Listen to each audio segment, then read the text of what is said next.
So let's talk about something that is very important in today's society because there are so many people that are, I don't want to say suffering with this, but there's so many people that are vulnerable to this.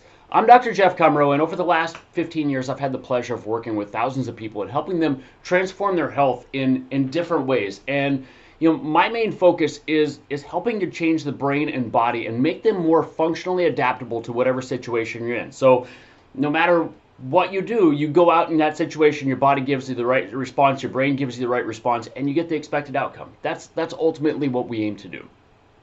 So what am I talking about on all this? There's something that a lot of people are vulnerable to. A lot of people are susceptible to right now. And it is how do I put this? It's the transition or the susceptibility of one thing to another. So a lot of people have at least one health condition going on, right? There's a lot of people that have ADHD. There's a lot of people that have dyslexia. There's a lot of people that have autism or autoimmunity or different things like that. And all of these are neurodevelopmental disorders. What does that mean? It means certain areas of the brain are not as mature as they should be, right? There's areas that are held back a little bit. And this is, I don't want to say that this is, normal, but it's not uncommon. And if you look at the body, we see a similar thing, right? Everybody has one muscle that's a little bit weaker than others, right? We see the same thing throughout. However, in the brain, it leaves us with a little bit of change. Anytime that there is a neurodevelopmental disorder, stereotypically we're talking about the lower part of the brainstem being underdeveloped in comparison to the upper part of the brainstem. What does that lead to? The upper part of the brainstem is a stress response. It actually keeps everything going to respond to stress. That lower part of the brainstem turns down the stress response. So when we have the upper part overdeveloped and that lower part is not able to counteract that, we end up overly stressed. We don't handle stress as well. And this is why we see people with ADHD or dyslexia or autism or autoimmunity have a less resiliency in their stress response than those who have proper neurodevelopment, right? This leads to a lot of different things. And, just a strange research fact that I saw the other day. Every 8 years, our stress resilience drops by 50%. Think about that. We are 50% less resilient to stress every 8 years as mammals. That's incredible, right? So if you look at compounding interest, it adds up really, really quickly on how quickly we lose that ability to handle stress. And when we lose that ability to handle stress, our body doesn't respond in the same ways, right? So not only do we see this where we don't handle stress to start with, we have less to lose. So it's like somebody with a tiny savings account having more and more expenses every year. Same type of thing here. If we don't have that ability and then we continue to have that, more and more debt is going to build, right? Same thing happens in the body. When we have less stress resilience to start with, when we have a smaller savings account, so to speak, and we get exposed to those same stressors that everybody else does, sooner or later we get into debt. We start having other things that start to come about. And this is what people are susceptible to. They're more susceptible to other disease processes, right? We see a lot of people that have ADHD and autoimmunity. We see a lot of people that have ADHD and dyslexia, or autism and ADHD, or autism and autoimmunity, or whatever the combination may be. We also see a lot of people that end up having autoimmunity and heart disease, autoimmunity and cancer, autoimmunity and neurodegenerative disorders. Whatever that combination is, we see a lot more of those other things starting to come about as we start to age. We see a lot more mental health challenge in these people. Why is it?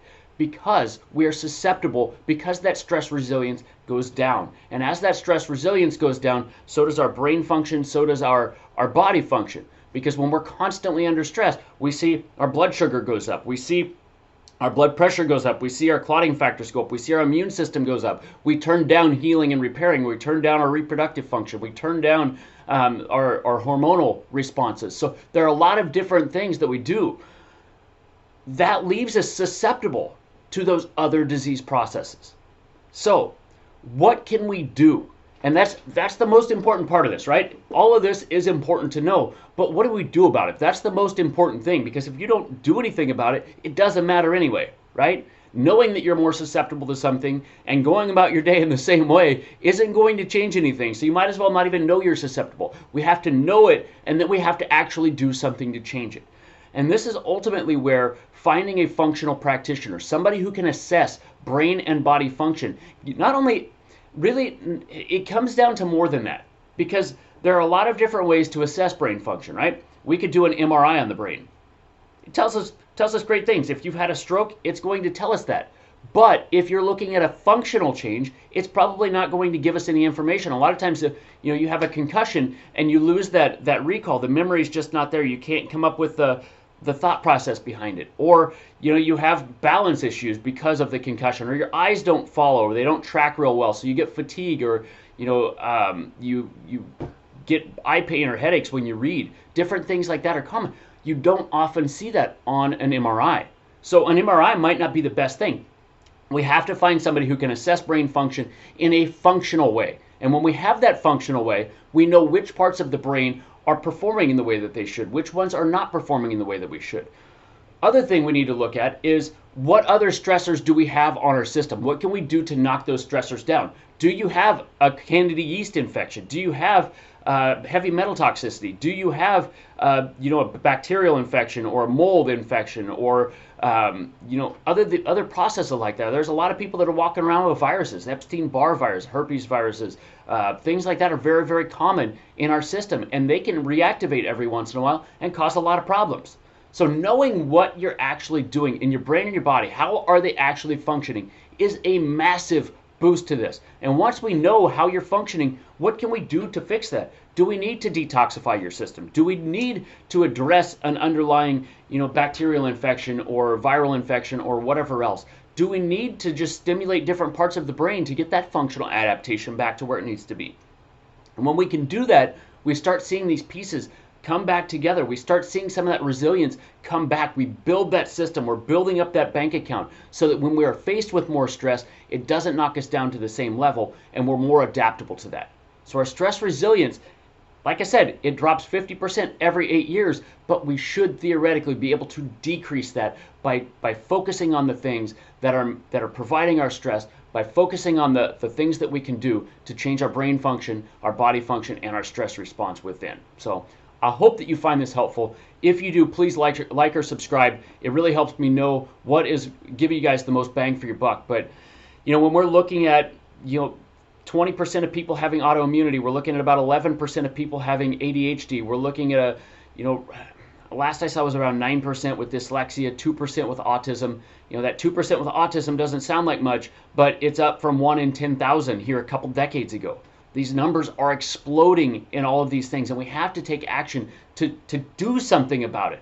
Because looking at it and saying, that's genetic things take thousands of years to infiltrate our system, right?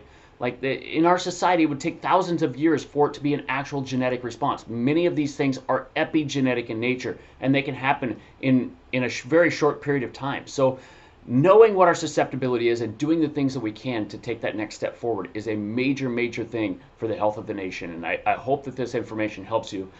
As always, I love and appreciate you. I appreciate your attention, and I can't wait to catch you on next week's video.